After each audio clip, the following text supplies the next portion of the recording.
Okay, y'all. Right now you should have your homework 16-4 in front of you. If you don't, go ahead and go print that. I did not make guided notes for 16-3, which is energy diagrams. We're just kind of going to walk through this, and then I'm going to show you what you need to be doing on your homework. So, follow along. This is just a review of what was in 16-3, the enthalpies of formation. So just try this problem out, and I'll give you the answer in just a second. So hopefully you got that the products would have been water and O2, 2 moles of water, so we have the 2 times negative 286, plus water, which is 0. When you do that math, you should get negative 572, at least that's what I got. And then you subtract from that negative 191, which is the hydrogen peroxide, times 2. So this is negative 382. Well, plug it into your calculator, negative 572 minus a negative 382. You should come up with negative 190 kilojoules. If you didn't, go back and look at your math, see what's going on. Alright, so we have spent a good chunk of time now talking about heat and energy exchange within a reaction. So what actually causes that chemical reaction? As we've talked about before, the molecules have to come together and hit. They have to collide with both a favorable orientation and enough energy. Those are the two requirements. That's a 2, excuse me. To disrupt the bonds of the reactants. This is called collision theory. You have to have enough energy and the correct orientation. You'll see that in a second. That minimum energy necessary is something called activation energy. That's the amount of energy that is always found in each reaction. So, let's look at it.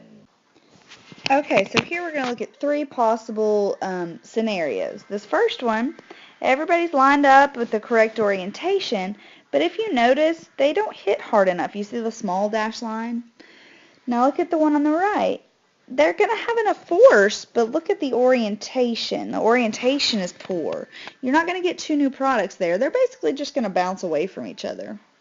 Look at this last one. In this collision, you have enough force, and everything is lined up to get 2 new products. You see these bottom ones right here? They end up shooting off and bonding together. The bonds between the little and the big broke.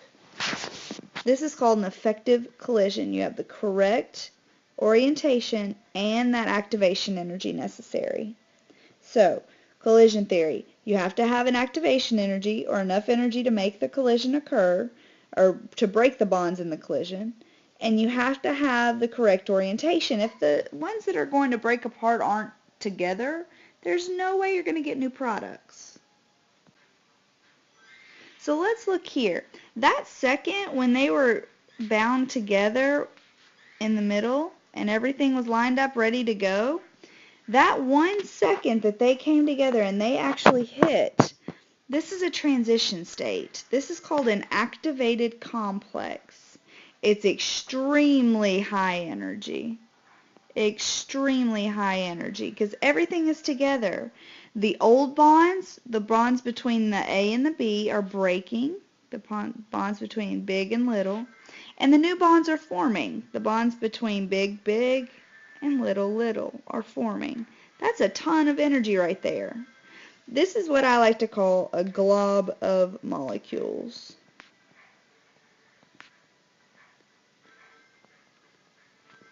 The activated complex is a giant glob of molecules.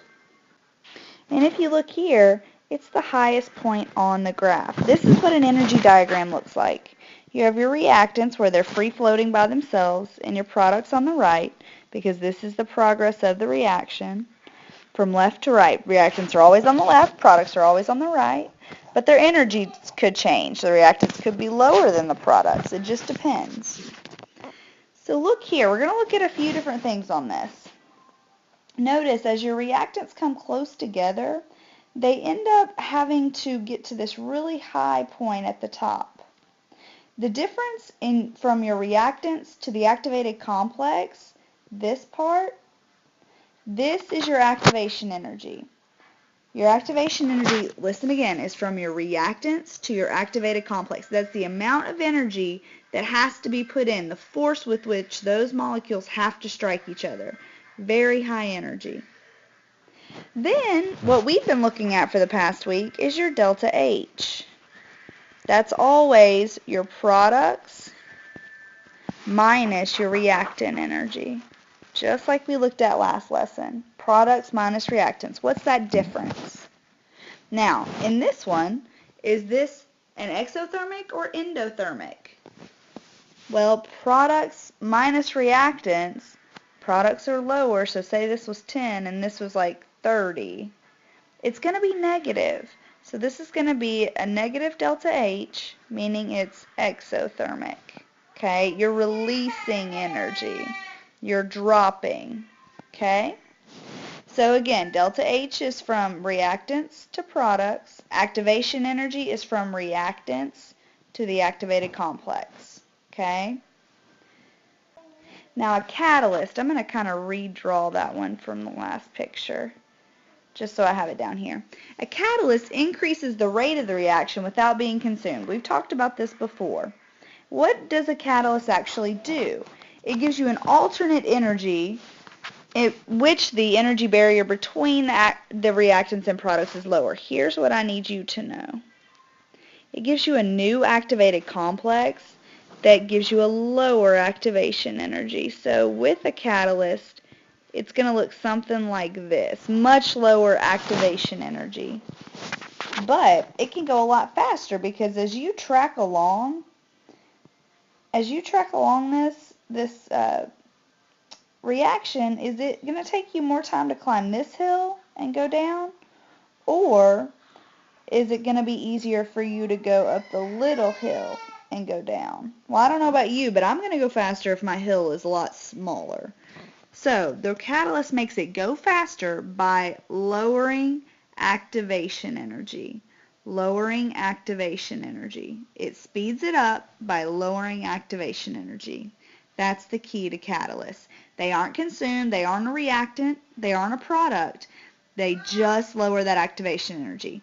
Does not mess with your delta H at all. Your distance or your difference between products and reactant energy. Doesn't change amounts. All it does is lower the activation energy. Hopefully you heard that the 15 times I said it. Here's yet another graph, and hopefully you're ready to answer a couple of these questions. How does the catalyst affect the magnitude of activation energy? Well, it lowers it. It lowers your activation energy. Does it change the amount of energy released? Does it change your delta H? No.